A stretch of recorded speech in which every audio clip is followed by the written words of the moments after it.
everyone, it's Coach Rick. So Mike had a question about what I do for bicep workout. And I don't do that much bicep now because I blow up my biceps really fast. So actually just doing pull-ups for me will get me pumped up. However, when I started bodybuilding in '82, I accelerated my growth, and from that point on it's been really easy to maintain the growth with just very little effort. So if you're just starting out, I would suggest three things. That's what I did back in '82.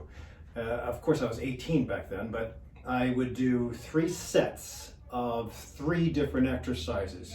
So 3 different exercises to concentrate on bicep movement, and 3 sets of each exercise. So I'll give you my first one. The easiest one is just a bicep curl.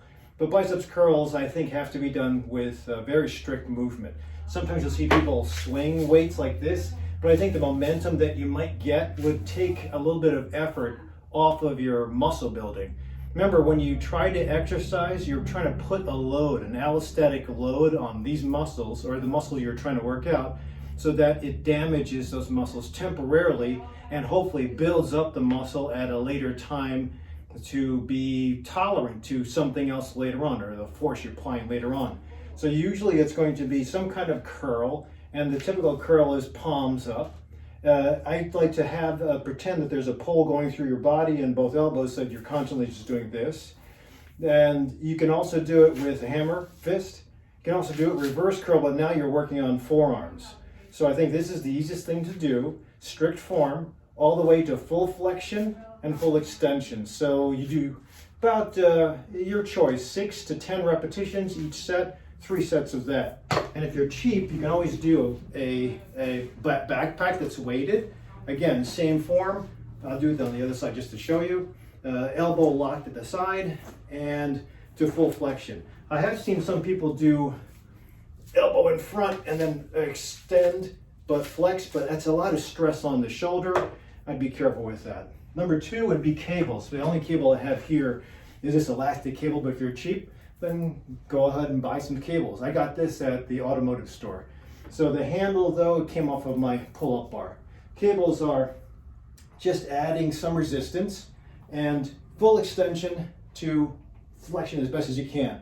We're limited because of where I'm anchored down, but I'm getting some kind of resistance to the bicep, and I'm working the bicep to the point of failure. So this one, because it's not using weight and there's more tension, and I'm working with what I have, I'll probably be able to do strictly, it's constantly under tension, strictly about 5, and then 3 sets of that. The last thing is something called preacher curls. And if you're in the 80s, they used to sell this thing you would hang over, and it would be a metal bar with these little wings. You put your arms on the wings so you won't move.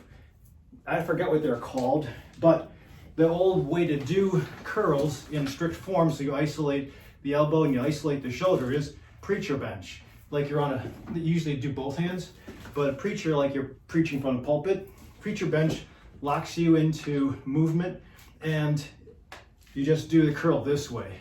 So full extension, full flexion. The only problem with this is it really isolates your bicep. If you have tendonitis, either bicipital tendonitis up here or a problem with the elbow, you're really going to force a lot of movement into this muscle, and you will strain the tendons. So the way it works is that you have tendon, muscle, tendon, and the weak points are going to be where the tendon joins the muscle. You won't really tear a bicep, you'll tear at the tendon insertion. So be careful. If you notice pain, too much pain, in the 24 to 48 hours following your exercise, I'd be really careful. Don't forget, you always have to have some form of protein in you 30 minutes to a few hours after your exercise. If you're fasting, it's okay to wait till your fast is over, but there should be, especially if you're 50 years and above, some form of protein, especially with leucine, isoleucine, and valine. Those are the building blocks that spur on muscle building. Even when you're not exercising, it supposedly prevents catabolism of muscle. So I have videos that I'll try to link down below. Otherwise, hopefully this gives you a couple of ideas of what I would do. Don't forget, you also have to work on tricep. Maybe I'll do that next time. Otherwise, you'll be nothing but bicep. And you can run into problems when you develop this overly and you don't do anything with the triceps. So don't forget, it has to be balanced out. Hopefully this gives you some good ideas.